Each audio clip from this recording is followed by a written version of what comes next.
Bonjour, c'est Objet. Aujourd'hui on se retrouve pour la 10e partie de notre tutoriel. Aujourd'hui on va faire les ressources, donc tout ce qui est production, ajout de ressources et modification. Mais tout d'abord on va corriger les devoirs. Donc pour les devoirs il fallait faire en sorte que le joueur puisse se balader dans les différents systèmes solaires et la galaxie en mettant les protections aussi. Donc comme vous pouvez le constater, si je vais à droite je vais à la galaxie 2, si je reviens encore à droite je retourne à la galaxie 1, car c'est dans l'ordre logique. Et à l'inverse, enfin pareil pour le système solaire, si je vais à 1, je passe directement à 100, et si je continue de 100, je passe à 1. Donc aussi vous pouvez voir qu'on se balade vraiment dans le système solaire, et on peut voir qu'ici c'est le lien qui change. Donc ici il y a ma planète mère, et ici on peut voir qu'il y a les colonies, donc ça affiche bien le système solaire comme il le faut. Donc pour ce faire, je vais montrer la correction d'abord du PHP, après je montrerai l'HTML. Donc dans la partie PHP c'était dans module, je vais déjà ouvrir les différents répertoires, donc c'était dans planète. Donc ici tout d'abord on teste si dans le lien il y a la position de la galaxie. S'il est bien, et ben on va tester si c'est plus grand ou égal que 1. Si c'est pas plus grand ou égal que 1, on affiche le nombre de systèmes, enfin le nombre max de systèmes solaires qu'on récupère dans notre config. Et après on va tester si c'est plus grand ou égal que le max, donc le max, et si c'est plus grand ou égal que le max, on affiche le plus petit, donc c'est la valeur 1. Donc si ça rentre pas là-dedans, évidemment ça va récupérer par défaut la valeur de notre planète. Et ben c'est à peu près tout. Sinon j'ai fait exactement pareil pour la galaxie, donc ça c'est tout ce qui traite le système solaire, ça c'est tout ce qui traite la position de la galaxie. Et après, quand vous parsez les différentes variables, vous devez donner à votre page HTML la position avant et la position après pour la galaxie et le système solaire. Donc quand on va dans le HTML maintenant, vous pouvez voir que dans le lien, ici je mets la position avant puis après la position après. Pour le système solaire ça change pas parce que c'est tout ce qui gère le déplacement galaxie. Et ici je vais faire à l'inverse, donc ça c'est la galaxie, position de la galaxie qui va pas changer. Par contre la position du système solaire va être modifiée avec avant et après. Donc ben, c'est à peu près tout pour la correction de ces devoirs. Et ben, maintenant on va directement passer à l'étape gestion des ressources. Donc tout d'abord on va faire les requêtes SQL. Donc on va créer ressource entity. On peut déjà plus ou moins recopier ça, comme ça on a la forme. Et on va juste modifier ici resource entity. Donc la première fonction qu'on va faire c'est pour récupérer nos ressources dans la base de données. Donc dans la base de données, les ressources de la planète sont dans la table montant. Donc première fonction public get ressources, donc recevoir les ressources. On a besoin de l'ID planète pour ce faire. Et on va faire le $SQL. Pour l'instant, on va rien mettre dedans. Et dish query $SQL.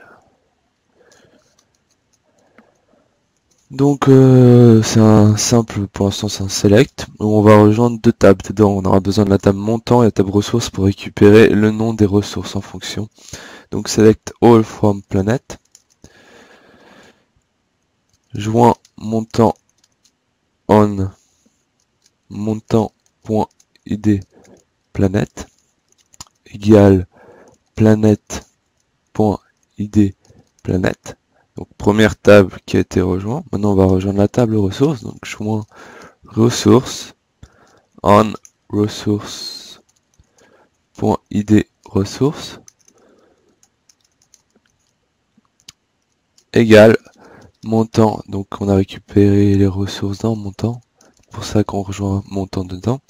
Point id ressources. Maintenant on aura besoin de faire encore le where id planète, enfin je vais quand même rajouter ça parce que ça peut être un peu ambigu sinon pour SQL. Donc on met planète avant pour préciser que c'est bien planète qui nous intéresse. Point ID planète égale de notre variable qu'on lui a passé. Donc je vais vite tester la requête pour voir si ça fonctionne, comme ça des fois ça peut nous éviter des problèmes avec PHP. Donc je vais juste check les planètes, les ID de nos planètes, donc il y a 1 et 2, parfait, je vais tester sur 1. Donc normalement ça devrait rien nous retourner car notre table montant est vide. On va voir s'il n'y a pas d'erreur. Donc effectivement il n'y a pas d'erreur et ça ne nous retourne rien car pour l'instant table montant est complètement vide. Donc l'autre fonction, ça va être une fonction un peu différente des autres, je vous montrerai pourquoi. Donc ce sera public function, new resource, et dedans on va passer deux paramètres, id planète et array. Donc array ce sera un tableau, et ce tableau va contenir les différents ressources et leur ID. Comme ça, si vous avez rajouté des ressources à votre jeu, vous pouvez aussi utiliser ces fonctions sans problème, juste en rajoutant une donnée dans votre tableau. Donc ID planets. Donc pour parcourir un tableau dont on ne connaît pas la taille en PHP et on veut récupérer automatiquement tous les index, c'est for each. Donc on va faire for each array as $key1 égale value. Donc key c'est la valeur de la clé du tableau. Donc par défaut c'est 1, 2, 3, 4, 5, 6. Enfin je crois que ça commence à 0 en PHP. Donc c'est plutôt 0, 1, 2, 3. Et value ce sera la valeur de cette clé. Mais nous on va faire en sorte que la clé ça corresponde à l'ID de la ressource dans ressource. Comme ça ce sera plus simple. Donc on aura 1, 2, 3. Maintenant on va faire le SQL. Donc pour le SQL on va faire SQL. Ah oui, juste oublié de mettre le return ici. Sinon ça risque de pas trop fonctionner. On va rien recevoir. Donc pour le SQL, c'est equal insert into montant. Donc c'est un montant qui nous intéresse. Il y a les champs ID ressources, ID planète et le montant, donc la somme qui nous intéresse. Après, on va mettre les values. Donc values, et mettre un petit espace entre. Donc il y a key1, l'ID de notre planète qu'on a récupéré et la valeur du tableau. Donc ça c'est le montant. Donc première insertion et après le point virgule évidemment. Et cette fois pas de return parce que sinon ça va exécuter qu'une requête. Donc on va juste faire this query SQL. Et vu que c'est un ajout, on n'a pas besoin de return pareil quand on fait les updates. Donc on va juste copier cette fonction car ça ressemble assez vaguement pour l'update. Sauf que je vais remplacer le nom, je vais mettre 7. Et au lieu de mettre insert into, on met update. Update. Et après c'est... Donc ça, on va pas toucher. Ça non plus en fait, on en a pas besoin. C'est juste montant qui nous intéresse en fait à modifier. Montant égale, donc c'est la valeur 1. Donc 7 montant égale. Je peux d'ailleurs mettre le 7 en majuscule, comme ça on s'y retrouve un petit peu mieux. Et donc where id planète égale id planète. Donc pour l'update, il y a aussi encore un where qu'il faut rajouter avant l'autre, c'est quand id ressource, car on modifie l'id d'une ressource, égale key1. Et quand vous faites plusieurs conditions, il faut les séparer ensemble par un AND. Donc c'est à peu près tout pour, enfin c'est tout pour la partie entity, donc pour les ressources. Maintenant on va faire, faut rajouter un point dans Galaxy. Donc dans la galaxie, qu'est-ce qu'on va rajouter? On va rajouter l'activité de la planète. Donc l'activité va nous permettre justement de calculer la production qui s'est écoulée entre l'actualisation et enfin le temps qui s'est passé entre le joueur. Donc, pour ce faire, on va faire une requête aussi de type update. Donc set activity. Et dedans, on va mettre activité. Donc activité, ouais, je l'ai bien écrit. Et l'ID de la planète qu'il faut évidemment modifier. ID planète.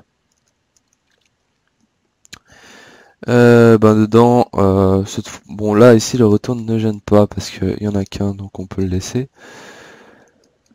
Et ce sera en fait un update de l'activité quand on retrouve la planète. Donc il faut faire update planète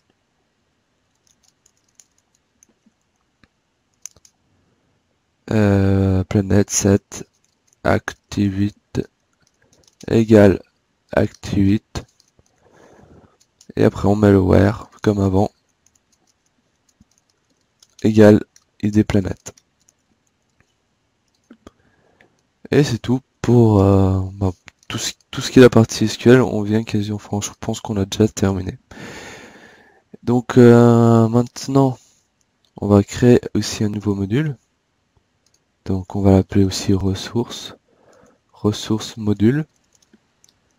Et dedans, ça contiendra toutes les fonctions qu'on a besoin pour justement gérer les ressources. Donc il y aura les ressources, l'ajout de ressources, la production. Avant de le modifier, je vais juste, je sais pas si vous vous en souvenez, mais alors quand on fait planète, on mettait, enfin nouvelle planète, donc Motherid, on mettait ici dans l'activité 0. Maintenant on va mettre time. Donc time, ça nous renvoie le temps absolu depuis une année dont je me souviens plus exactement l'année. Peut-être que je la mettrai dans les commentaires si vous me la demandez. Et donc ça renvoie le temps absolu en secondes depuis cette année. Et justement, ça nous permet de gérer les décalages. Donc on sait par exemple si le joueur est actualisé, on sait la différence de temps entre les deux, c'est assez pratique. Donc dedans, on va aussi rajouter la fonction public function activity. Donc je la mets à la fin, qui va nous permettre justement de gérer cette activité et ce temps. Donc public fonction activité égale id planète. Oups, majuscule en trop. Dedans, on aura besoin de ressources égale, donc juste on le laisse. Vu que ressources n'est pas encore créé, je vais juste ajouter la base en ressources, donc ce qu'il faut. Ressources, enfin il est créé mais il n'est pas initialisé avec le namespace et tout ça. Donc dans ressources, qu'est-ce qu'on aura besoin? On aura besoin de planète. Donc planète module. De la config. Et évidemment ressource entity. Ressource entity. Il faut aussi modifier le nom. Donc c'est ressource module. Donc on retourne maintenant dans planète. Donc évidemment il faut rajouter le lien use resource module.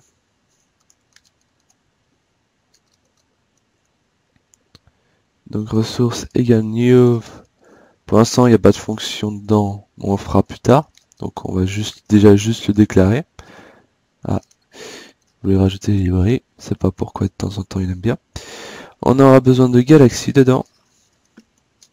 Donc pour set l'activité. Galaxy Entity.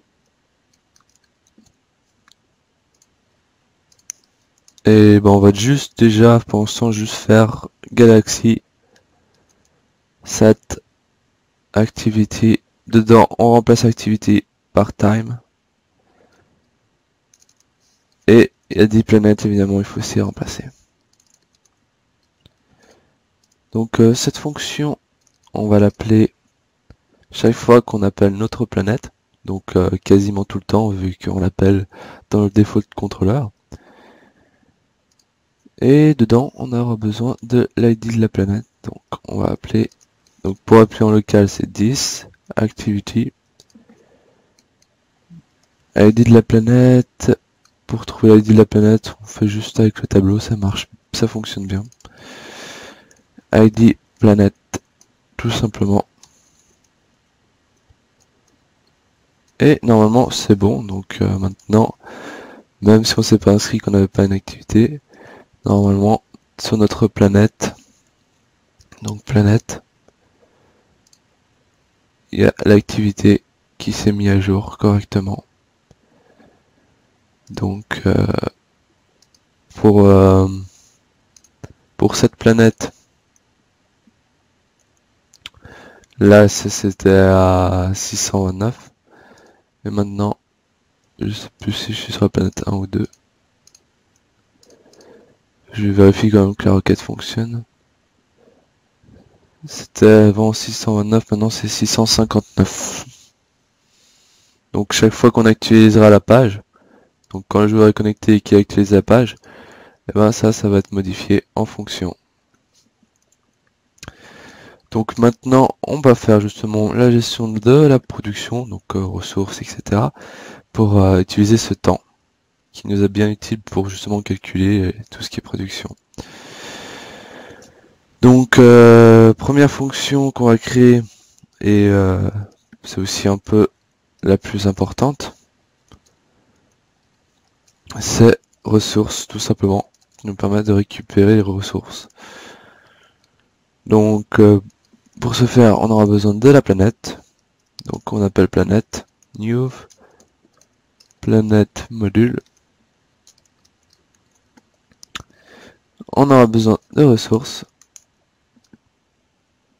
égale new resource entity. En fait, juste modifier au lieu de mettre non, on va laisser comme ça. Pour l'instant, ça va bien. On va mettre planète $planète. Donc on appelle la variable planète. Et là on va récupérer l'ID de notre planète qu'on a besoin pour récupérer les ressources. Donc ID planète égale planète 0 et ID planète.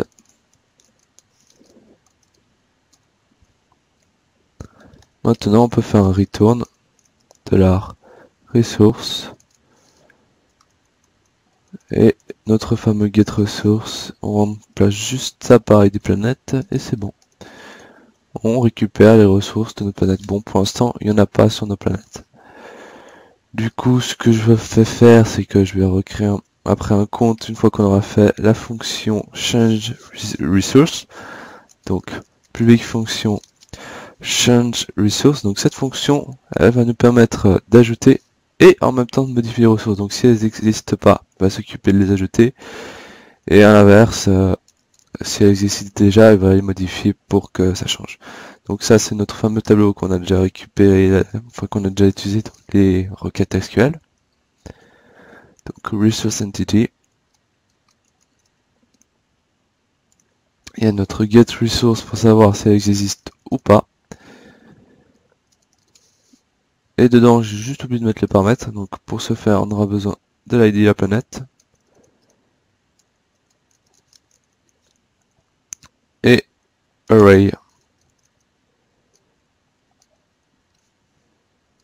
Get resource $resource. Get resource, donc là on va remplacer évidemment par le paramètre ici.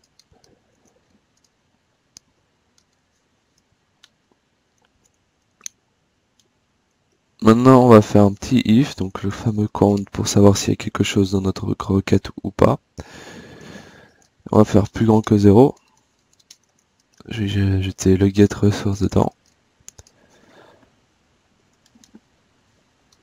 Donc dans ce cas-là, c'est que nos ressources existent, donc on va les modifier. Et dans l'autre cas, elles n'existent pas, donc il faut les ajouter. Donc pour ajouter les ressources, on va juste mettre ressources, new ressources, et on modifie par ce qui est là, tout simplement. Un peu plus compliqué pour l'ajout. Donc pour l'ajout, il faut pas oublier qu'il faut parcourir l'autre tableau, car en fait on va modifier les valeurs en ajoutant pas avec celles qui existent déjà. Du coup, on va avoir besoin de l'array. Donc on parcourt notre array as key 1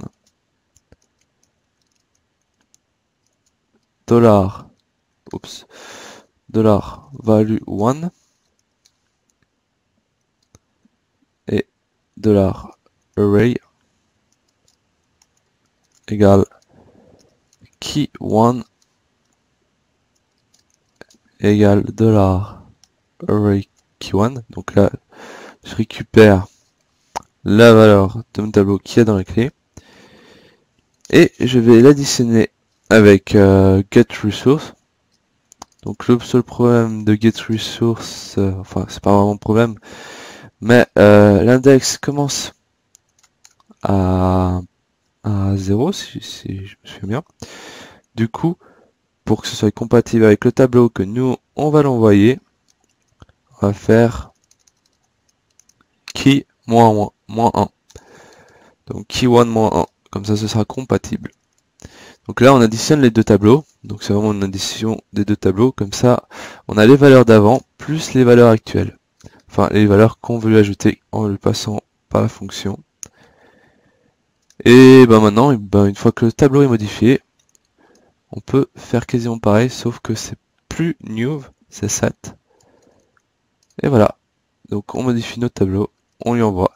Et notre change resource est fini officiellement.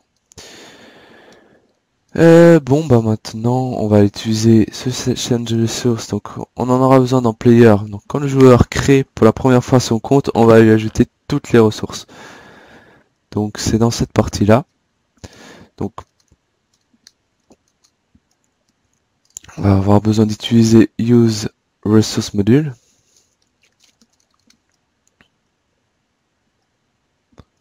De la resource égale new resource module.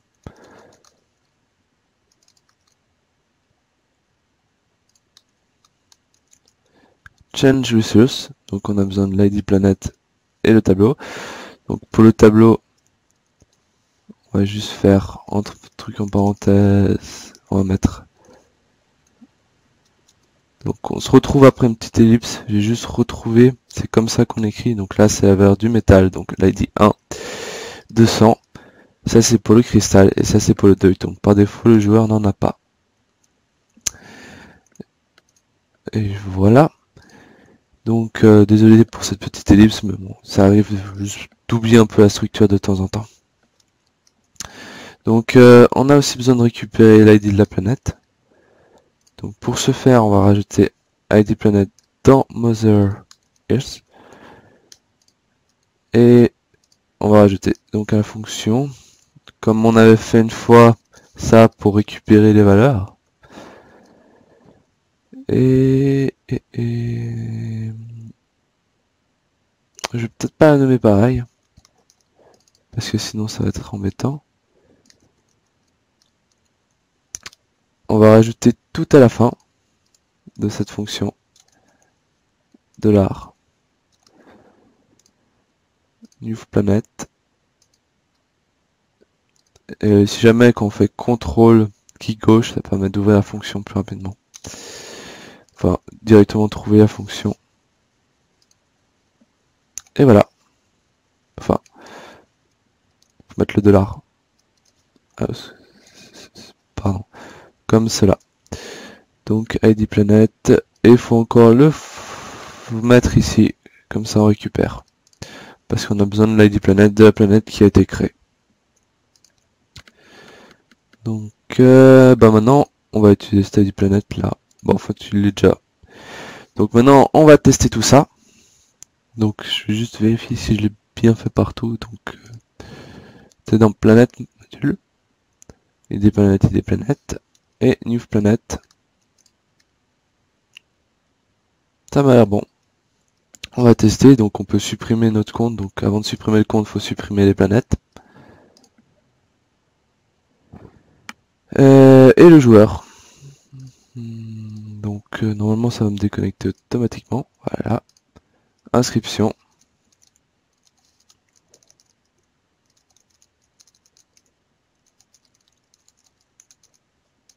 Enfin, peut-être pas mettre mon adresse mail personnelle. Je m'inscris. Donc petit problème dans Resource Entity, peut arriver qu'il y ait des erreurs. Donc fail opening. Ah, il a pas réussi à inclure, donc ça c'est déjà un peu plus embêtant. Mais pourquoi il a pas réussi à inclure Resource Entity? Est-ce que j'ai bien écrit? Ah, c'est parce que j'ai mal écrit en fait, ici. Petite erreur. Donc NT. Et là je l'avais bien écrit, il a pas, du coup il a pas pu le trouver. Ben du coup je peux resupprimer la planète qui a été créée. Et le joueur. Et ici je peux directement faire F5 sur l'erreur, c'est plus rapide. Donc maintenant on va vérifier s'il a bien mis les montants. Donc il a bien mis les valeurs qu'on avait mis 200, 100, 0 à l'ID planète 4. Et ben cette étape c'est tout bon. Donc maintenant il reste plus qu'à faire la production en fonction du temps et c'est fini. Donc public function production. Donc là on aura besoin de l'ID de la planète aussi.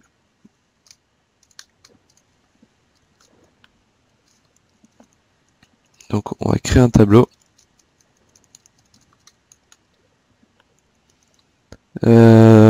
Pour l'ID, on va faire resource égale new entity.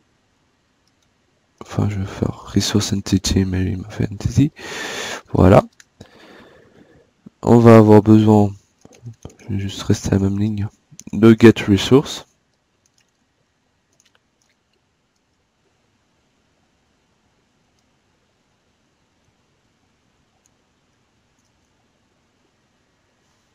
Donc get resource, c'est, oups, je vais mettre ressource get resource.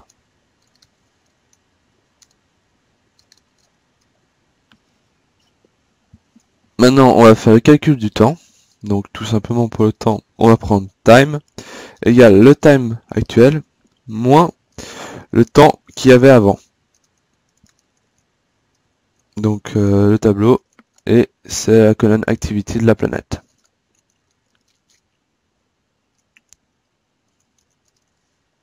Donc ce calcul, par exemple, si ça fait 100 secondes que je n'ai pas été sur mon compte, et ben ça rendra 100 secondes. Enfin ça créera le chiffre 100.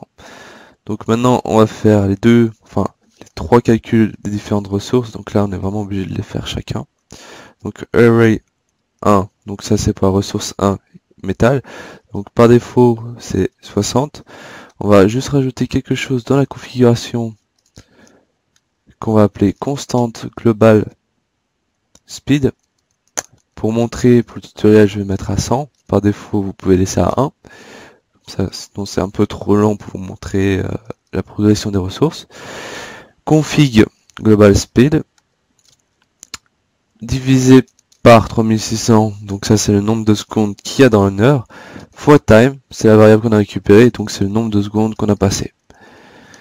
Donc cette formule va s'appliquer pour les autres. Donc pour l'instant, vu qu'on n'a pas de mine, ces formules chaque fois ils vont un petit peu s'élaborer au fur et à mesure du tutoriel. Mais pour l'instant c'est production de base, on va dire. Donc production de base, le DEUT on va mettre 0, 60, 30. C'est peut-être pas les officiels, mais je crois que ça s'y approche. Je me souviens plus exactement de celle de l'officiel. Et bah maintenant on doit appeler notre fonction 10 change resource, donc l'ID de la planète. Et c'est tout bon pour la production. Donc la production, il faut quand même qu'on l'appelle à un moment. Et on va l'appeler dans planète module. Quand on fait l'activité d'une planète, en même temps, on va calculer sa production. Donc c'est pas le 10, c'est pour ça que j'avais mis ressources dedans. Donc on a besoin de planète. Et voilà.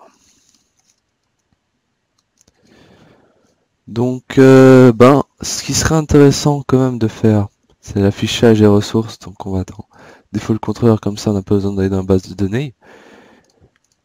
On va faire d'abord un nouveau use, donc ressource module, $resource égale new resource module.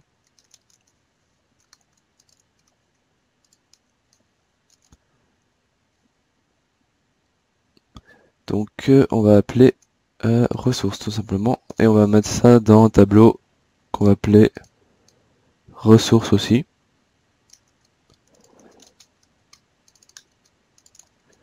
Et maintenant dans la page default,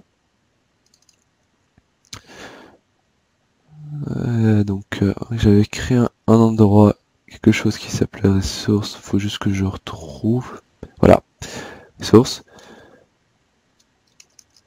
On va mettre ressources,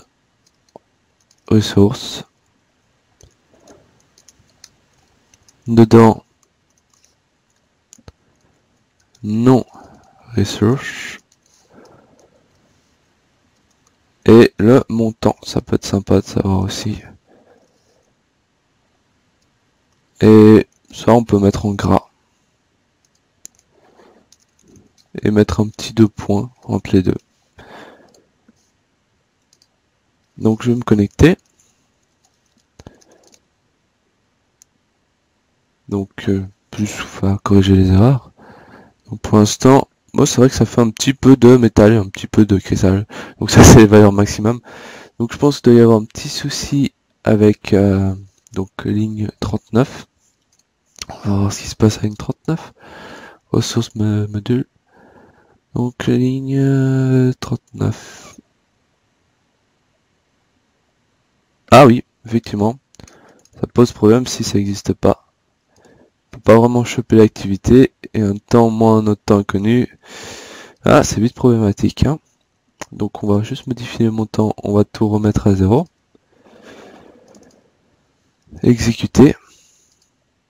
Donc pour modifier une valeur avec php-min, c'est vite fait. Hein. Voilà. Fait F5, plus d'erreur. Production de théorème fois 1000. Faites F5, ça produit. Donc on en revient à la fin de notre tutoriel. Donc je vais vous dire les devoirs pour la semaine prochaine. Donc les devoirs pour la semaine prochaine, il y a une petite erreur d'arrondi à chaque fois dans ce calcul. Parce qu'en fait dans la base de données c'est stocké en integer. Et vous devrez faire en sorte que ça stocke dans un autre format. Donc je vous dis pas lequel, il faudra chercher un peu. Pour qu'ensuite vous ne perdez aucune ressource. Parce que pour l'instant dans ce calcul, quand vous avez peu de production, chaque fois vous pouvez perdre quand vous faites F5 la ressource qui est en train de se produire. Et ben voilà, donc c'est à peu près tout pour ce tutoriel. La semaine prochaine, on va faire tout ce qui est partie ressources, installation des bâtiments, etc. Afficher différents bâtiments et la construction. Et je vous souhaite un très bon week-end et à la semaine prochaine.